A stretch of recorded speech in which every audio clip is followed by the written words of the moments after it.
Party जिंदाबाद, Congress party जिंदाबाद। हमारा से माननीय प्रियंका जी का स्वागत कर रहे हैं। एक बार जोरदार तालियों की करतब ध्वनि से उनका स्वागत करेंगे। दोनों हाथ मिला के ताली बजाएंगे। प्रियंका गांधी जिंदाबाद, जिंदाबाद, जिंदाबाद।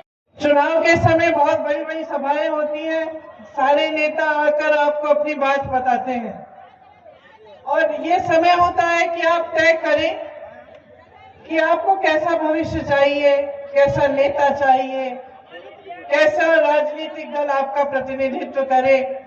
आगे चल के जो 5 साल आने वाले हैं उसमें आपके लिए कौन सी सुविधाएं होंगी, क्या क्या विकास का काम होगा, किस तरह से आप आगे बढ़ पाएंगे। लेकिन आजकल जो राजनीतिक दल आपके सामने आते हैं, चाहे वो समाजवादी दल हो, चाहे बहुजन समाज पार्टी हो, चाहे भाजपा हो, वो केवल धर्म और जाति के आधार पर बात करते हैं, क्योंकि वो जान गए हैं कि धर्म और जाति की बात करके उनको वोट मिल जाएंगे।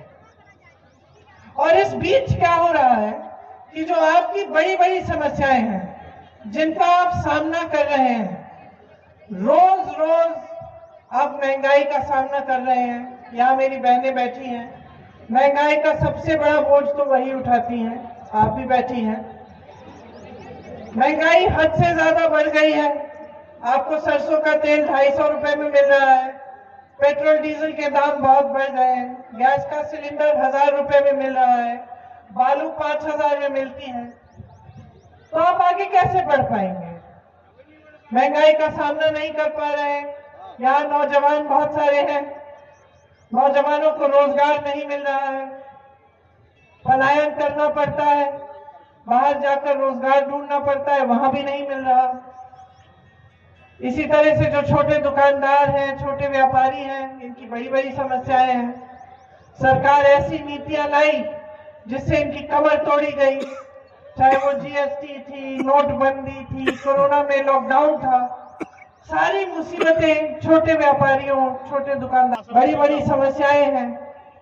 जो अधिकार आपको जंगल पर जो अधिकार दिए गए थे, कांग्रेस की सरकारों ने दिए, लेकिन आज आपका हक रहा नहीं। आज जैसे रामराज जी ने कहा, बुलडोजर से आपको हटाया जाता है, आप ही की जमीन से, जहां आप पुश्तों से रह रहे हैं। जो जमीन आपकी हक है वो आपकी है। मैंने यहाँ खुद देखा, जब उम्भा में नरसंहार हुआ तभी मैं रामराज जी से मिली थी। उस समय पुलिस प्रशासन और जो भूमाफिया थी, सब मिलजुल कर काम कर रहे थे। किसानों, आदिवासियों का नरसंहार हुआ तो उनकी मदद करने के बजाय, उनकी रक्षा करने के बजाय पुलिस प्रशासन और भूमाफिया जुड़कर, मिलकर उनको प्रताड़ित कर रही थी और अपनी ट्रैक्टर लाके, अपनी बंदूकें लाके, लाठियां लाकर खुलेआम दिन दहाड़े आदिवासियों को मारा गया। उसी समय जब मुझे पता चला तो मैं उम्भा आने की कोशिश की मैंने, लेकिन मुझे हिरासत में यहाँ चुनाव में रखा गया। मुझे चुनाव में जब हिरासत में रखा, उस समय यही रामराज जी 100 किलोमीटर चल के उम्भा के गांव वालों को, आदिवासियों को लेकर मेरे पास चुनाव तक पहुंचे। इन्होंने तब से आपके लिए संघर्ष किया है। उस समय वे कांग्रेस पार्टी में भी नहीं थे।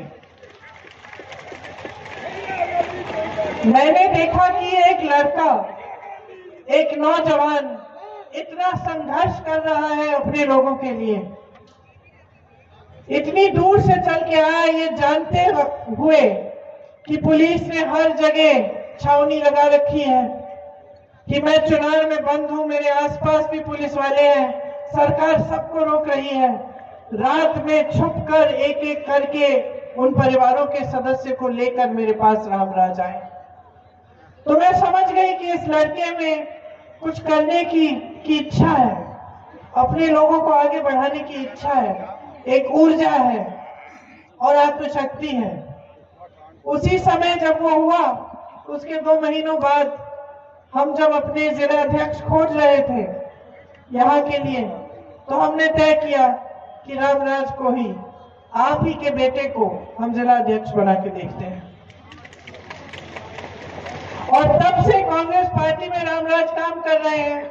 जब जब आपकी समस्या होती है, आपके पास आते हैं, आपकी आवाज उठाते हैं, और ये पूरी कोशिश रहती है इनकी कि आपके लिए लड़े और आपकी जितनी समस्याएं हैं उनको हल करने की कोशिश करें। उसी तरह से बसंती और समय से लड़ती आ रही हैं।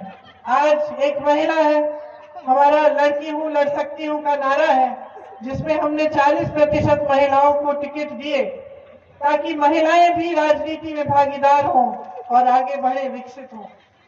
उनमें से बसंती जी एक हैं और खूब लड़ रही हैं आपके लिए। तो हम जितने भी प्रत्याशी आपके सामने लाए हैं इस चुनाव में, वो ऐसे प्रत्याशी हैं जो आपके लिए लड़ना चाहते हैं, जो जी जान से आपके लिए समर्पित है। हम एक ऐसी राजनीति की बात कर रहे हैं, बार बार कह रहे हैं कि एक नई राजनीति होनी चाहिए उत्तर प्रदेश में।